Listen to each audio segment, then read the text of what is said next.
Hello everyone, this is Shivam here, and this video is about my growing dissatisfaction with the self-help genre. In this video, I will go through 3 reasons why I think the self-help genre does not really help and go over potential red flags in self-help content. Now, I can testify from experience that reading books can transform your life. For me, great books not only taught me how to do something new or look at myself differently, but they also helped me widen my horizons. I used to think self-help books were a great tool in helping me be a better version of myself. I took joy in reading classic self-help books, and they really did help me. However, over time, I realized that I was not able to get through a single book in this genre. I often found myself annoyed right in the beginning of reading any self-help book. Upon reflecting, I can attribute my recent turning away from self-help related books and media to 3 main reasons. 1. The generic or global nature of the advice. 2. The assumption that the author somehow has the secret to high achievement and success. And the third is the constant monetization of self-help content.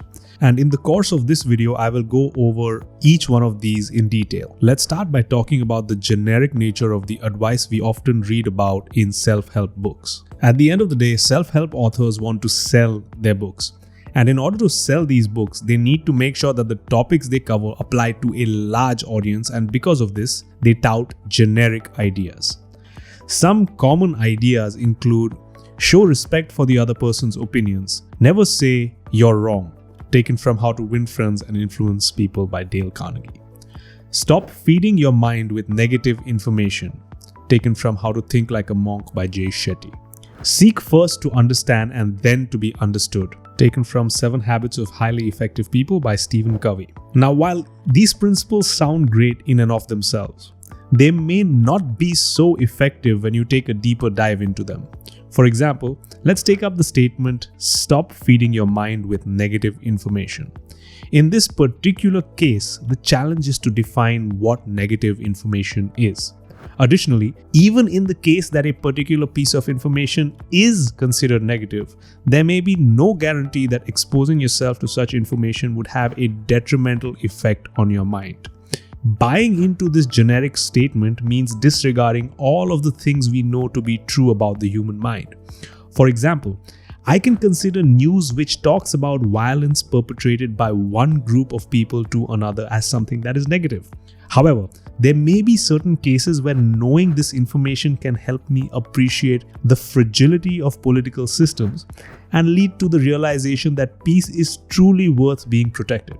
However, on the face of it, a statement like "stop feeding your mind with negative information" sounds quite correct. This tendency of self-help authors to generalize in order to address a larger audience usually means that their advice breaks down when used in specific cases. The second reason why I've been turned off from self-help books is the assumption that the author somehow has the secret to high achievement and success. While this assumption is unfounded for many reasons, I want to highlight some of the main reasons why I think it is not really helpful. The biggest reason is that most achievement has been found to be context dependent. That is, achievement depends on who the person is and where they are doing it. Additionally, it has been found that in almost all fields, humans performed aligned to a bell curve, with a small proportion of people on either extremes of performance, that is, high performance and low performance, and with a majority of the population in the middle, that is, at an average level of performance or thereabouts. We know that each field has its own bell curves with its own high, moderate, and low performers.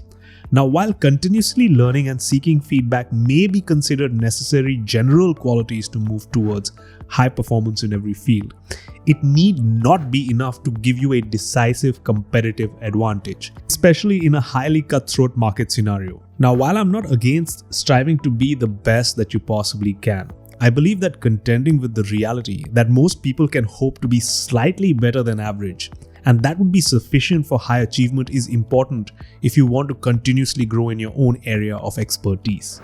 The truth is that it's very hard to be the best in your own field, especially if it is a competitive field. And moreover, self-help authors do not know enough about the nuances of your field to actually give you any actionable advice on how you can get better in your own contexts. Behind this tendency of self-help authors to promise unlimited personal growth lies a sinister fact. Self-help authors want you to believe that there is a secret to achievement, and if you simply access their content, you can find it. This promise of above average growth is definitely enticing and most certainly false. The simple reality is that calling most of your readers average and above average at best does not really sell books. So self-help authors have no incentive to tell you the truth. And the third reason why I'm ticked off by self-help books is the constant monetization of self-help content. This is a personal pet peeve of mine, especially when I'm reading or interacting with content that I paid for. Although sometimes it's fine to throw in an affiliate link here or there. If paid content has constant insertions of affiliate links for products or services, I usually switch off from the author's main message. This is mainly because in such a case, the intent of the author, to me, moves away from sharing information to persuade me to buy products either from them or their affiliates. I also find such plugs in paid content disrespectful to the listener, because they committed to the author's content mainly for the information they are sharing and not to be sold something further. Now let's talk about some of the red flags that you can avoid when going through potentially manipulative self-help content. Firstly, I would say be wary of information that seems generic or true on the face of it, but may not really apply in your own context. I know that if I let my guard down, I can sometimes consume content without a critical lens. And sometimes that causes me to accept the information that I hear without thinking twice about it. This can be problematic when going through some of the more dubious suggestions made by self-help authors, especially when they're making generalizations that do not necessarily apply to you. Secondly, it would also be useful to keep an eye out for claims by self-help authors that they can help you achieve a super normal amount in a short period of time. Such achievement is usually not possible and often may not apply to your own field of achievement. If the author is not related to your field in any way, you would be best placed to identify the skills that you need to succeed in your own field. And lastly, be careful when going through self-help books that constantly suggest that you need to buy something in order to benefit from the information that the author is giving you. In such cases, there rarely will be a secret that you don't already know, and you might just be taken advantage of. That does it for part 1, everybody. Part 2 talks about wholesome alternatives to self-help content, so please stay tuned for that.